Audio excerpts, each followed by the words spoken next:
Managing Director of Bank of Agriculture. I am from Kano State, sir.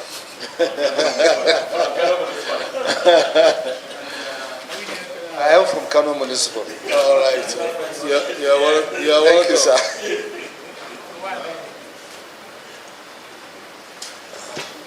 Good morning, Mr. Chairman, honorable members. My name is Washington Efosa Cole. I'm the Company Secretary and Legal Advisor of Bank of Agriculture. Chairman, honorable members, my name is Yusuf Tafida. I'm the Technical Assistant to the MD of Bank of Agriculture. Your designation is? Technical Assistant to MD. Technical Assistant, okay. Thank you, sir. You're welcome. Can we? Ali Hassan, Managing Director, Bank of Agriculture. I solemnly swear that the evidence I shall give before the committee and all the documents that I will present before the committee shall be the truth, the whole truth, and nothing but the truth. So help me God.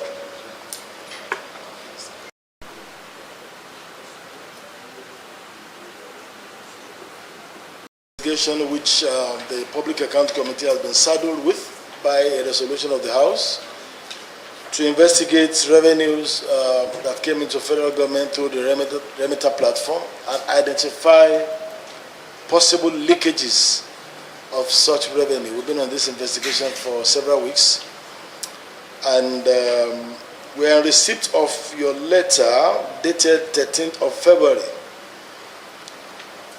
where you made a position to the effect that you do not generate or collect revenue through Remita. That's what the letter says. So I wouldn't know whether you want to adopt that letter before we go ahead as the official position of the Bank of Agriculture on this investigation. Is your finance, the head of finance here? Is the head of finance here? No, sir, he's not. Okay, when did you assume duty as the... 2020, sir. 2020. Yes, sir. All right, but you should still have some records to indicate. I'm asking the Secretariat to pull out the units. What were those transactions about, especially for the first 3 years? So this is the submission we have from Remita, contrary to the position of your bank that you do not have any transaction using the Remita platform.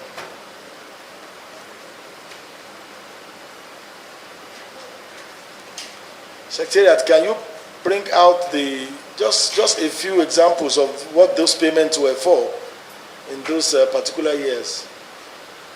The MD, can you generally brief us on the health of your bank? This is a very, very important institution for the purpose of our enlightenment and better understanding of what you do.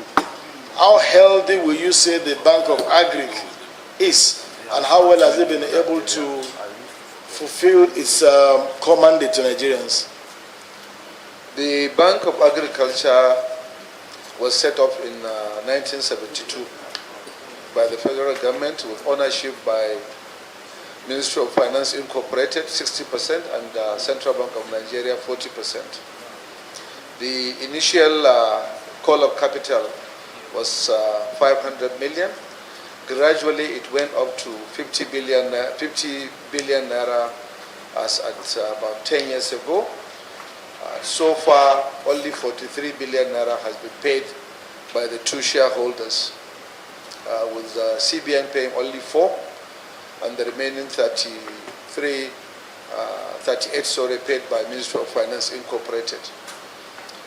Sometimes in 2017, after the challenges the bank faced with the Anchor borrowing program, the non-performing assets of the bank shoot up to about 90% or 90-something%. And so most of the income made by the bank was provided for loan-loss provision. So the bank has been declaring losses from that time to date. From which dates? From which year? Since about 2018 to date, sir. Now, without those loan-loss provision, the bank would have been making profit. But it's part of the prudential guidelines from CBN, you must make those provisions by banks. Now, sometimes in 2017, the bank was sent to the Bureau of Public Enterprise for recapitalization and restructuring. And the exercise started, but it was quite slow. I took over in 2020, and I reached out to BP and I said, I have noticed there had not been any meeting of the shareholders for quite a long time. Let the shareholders meet and decide what they want to do with their entity. So a meeting was held in 2020 August, and a technical committee was set up under the BPE, Ministry of Finance, CBN, Bank of Agriculture, and the Federal Ministry of Agriculture. We finished the assignment in December 2020, and we submitted our report to the shareholders. By 2021 August, the shareholders have met and decided that the share capital of the bank should be increased and the restructuring exercise should commence.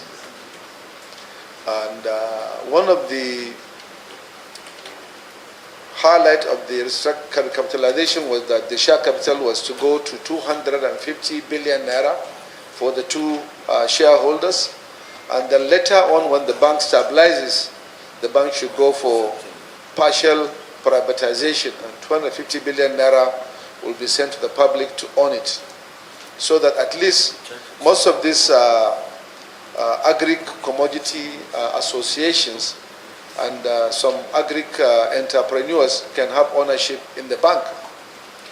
And the first stage was that let there be 65 billion naira introduction into the bank to stabilize the bank. And then we were asked to streamline our operations from about 154 to 110 outlets, business outlets, and to have 6 zonal offices in the geopolitical zones. And then we didn't have a board since 2015, and a new board was supposed to come on board. So nomination invitation was sent to the respective shareholders and government agencies that were on the board before then. So we were in this exercise in terms of restructuring when late last year the National Council on Privatization stepped into the exercise and took over the assignment. So presently the Vice President, who is the Chairman of the National Council of Privatization, is the one driving the exercise, and we have had 2 technical meetings which I attended, and the report was submitted to the presidency for implementation. So the bank does not have much capital now. The little we have, we are giving it to especially mostly smallholder farmers, and that is the focus we have been on now since I took over. Thank you, sir. Thank you, MD. You said there was a plan for a 200 billion capitalization. That is raising your capital base. Yes, sir. That is the new capital that was approved was 500 billion to be in 2 stages. 250 billion from the government and 250 billion for private investors later. Not now. That's second stage. I understand. Yes, of the over 200 billion now, which is to come from your from the Ministry of Finance Incorporated and the CBN, how much has been provided? We only got 10 billion naira for restructuring exercise. That's not to form part of your capital base. It's part of the capital, but 10 billion. Yes, sir. We're supposed to use it to at least look at the issue of junior staff that are going. They have to be paid their entitlement, and some senior staff who opted for voluntary retirement. Will that be part of your capital? Will that be part of your capital base? Well, that is the money you will use to pay people who are retiring. That has to be in that norm. We're just waiting for the exercise to be completed. Then we can be able to say, look, this is not money that we give anybody as a loan. So we would like it to become a grant or an intervention fund. It's just that unless we do that, we cannot move forward. So that was why we took that decision by the shareholders.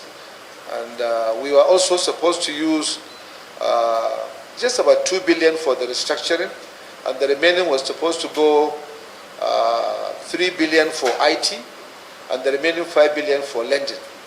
So that is what the 10 billion naira was given for. When was that 10 billion released? It was released in December 2022. By the Ministry of Finance Incorporated. Yes. The CBN had not played any part in this? No. Okay, so of that 10 billion naira now, Yes. How much of that have you expended on these headings that you just listed? We spent about 1.34 billion naira on the restructuring exercise, another 300 million naira on the branch streamlining exercise, because we have to close locations, we have to move locations, and then we did also some in-house IT development. We developed our own software, and we had to get some licenses to be paid, and then we did some lending. So far, we've spent about 1.9 went into lending, that I can recall, as at March ending. So we have not spent up to 4 billion naira up to today. 4 billion, you mean? We have not spent up to that. I thought you said 4 million. You mean 4 billion. 4 billion. Not up to that. But 1.9 went into lending. Okay, I'll come back. We'll let other members ask questions.